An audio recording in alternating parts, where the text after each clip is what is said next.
అలాగే గురు సమానులు వీరభద్రమేశ్వరికి వెంకటేశ్వరమేశ్వరికి కూడా నా నమస్కారాలు. గోపాలకృష్ణ నాకంటే చిన్నవాడు కాబట్టి ఆశీస్సులు చెప్పాలంటే చెప్పకూడదు తెలుస్తలేదు. ఎందువల్లంటే కలిసి తిరిగేవాడు పొద్దున్న నుంచి సాయంత్రం వరకు కూడా. అయితే కొండం సాయిబాబా గారిని ఎప్పుడు కూడా నేను అంటీ అని ఎప్పుడు పిలలేదు. ఎప్పుడు కూడా ఆయన చాలా జాయిల్గా ఎప్పుడు కలిసినా ఎప్పుడు ఫోన్లో మాట్లాడి ఏం చేసినా సరే సుబ్బారావు మాట్లాడేవారు. నేను సాయిబాబు అనే మాట్లాడాను ఇప్పటి వరకు కూడా. కానీ తొలిసారిగా శ్రీ గుండం సాయిబాబా మాస్టర్కి పదవీ విరమణ శుభాకాంక్షలు చెప్పుకుంటున్నాను. ఫస్ట్ టైం అంటే అండి అంటాం, ఇక్కడి నుంచి కూడా అండి అనే పిలుస్తాను నేను. చాలా సంతోషంగా ఉందండి. మేము మాట్లాడటం, ఇక్కడ టీచర్ని మాట్లాడటం, కొలీగ్స్ ఇలా మాట్లాడటం కాదు. ఇవాళ కుటుంబ సభ్యులు వచ్చి ఈవెన్ గ్రాండ్ సన్స్ వాళ్ళందరూ కూడా చక్కగా పార్టిసిపేషన్ చేసి వాళ్ళ తాతగారి గురించి మరి అలా చెప్పారంటే ఇక చాలా మేము వెనకాల నుంచి చాలా ఆనందంగా ఆలోచించాం. మరి శ్రావణి, స్వాతి వాళ్ళందరూ కూడా చాలా బాగా మాట్లాడారు. మరి స్వాతి, శ్రావణి నా దగ్గర చదువుకోపోయినా వాళ్ళ పెద్దనాన్నగారు అమ్మాయిలు సునీత ఏదో వచ్చినట్టుంది, రజని ఇద్దరు కూడా మా దగ్గర చదువుకున్నారు. వాళ్ళ ఈ మధ్యనే రజని సునీత ఫోన్ చేసి సడన్గా మేస్టర్ అంటే మా అమ్మాయి ఇలాగా NITలో చదువుకుంది, అది కంప్లీట్ అయింది, జాబ్ వచ్చిందండి, ఇన్ని లక్షలు ప్యాకేజ్ చేసి సడన్గా ఫోన్ చేసి చెప్పింది. తొలిసారిగా మీకు చెప్తాను మేస్టర్, మీ దగ్గర నేను చదువుకున్నాను, నాకు చాలా ఆనందంగానే చెప్పింది. ఎవరికైనా అంతే, మనం ఎవరికైనా చదువుకున్నామనుకో మన జీవితంలో ఏం చేసినా సరే ఆ గురువు గారు మనకు గుర్తొస్తారు.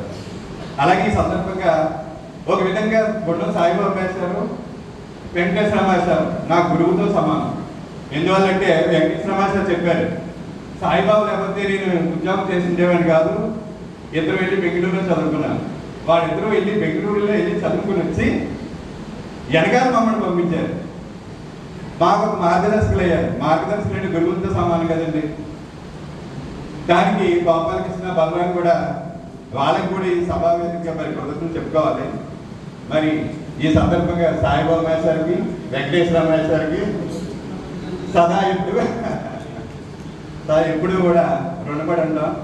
ఇవాళ మేము ఏ ఊళ్ళో వెళ్ళినా సరే, ఈ మధ్యనే ట్రాన్స్ఫర్స్ కూడా జరిగినట్టు ఊళ్ళకి రావడం జరిగింది. మరి ఎక్కడికి వెళ్ళినా సరే మేము మంచి పేరే తెచ్చుకున్నాం, ఏ ఊరు వెళ్ళినా సరే.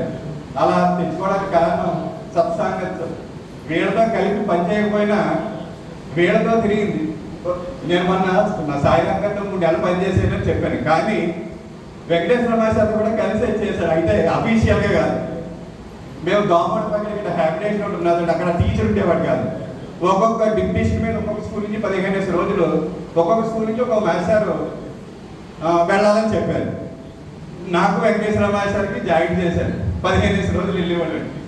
మాస్టర్ అప్పుడు దోమడపాకలో 40 మంది 50 మంది పిల్లలు ఉండేవారు. మాస్టర్ వచ్చేవారు, నేను వెళ్ళేవారు.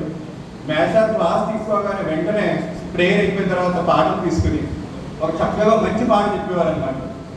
నేను ఈ రోజుకి నేను అదే ఫాలో అవుతాను. క్లాసులోకి వెళ్ళగానే ఫస్ట్ ప్రేయర్ అయిపోయిన తర్వాత పాఠం తీసుకుని ఫస్ట్ ఒక పాట చెప్తాను.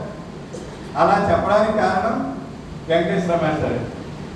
ఆ రోజు ఆయన ఎలా చెప్తున్నాడు అది అబ్జర్వ్ చేసి అదే విధంగా మేము ఫాలో అయ్యి ఏంటో ఒక మంచి టీచర్ కింద ఇవాళ అంటే మేము చెప్పుకోవడం గొప్ప కదా, కానీ వీళ్ళంతా వీళ్ళ ఆదర్శం వీళ్ళ అడుగు జాడలో నడిచడం వల్లే మేము ఇలా తయారని చెప్పుకుంటున్నాం.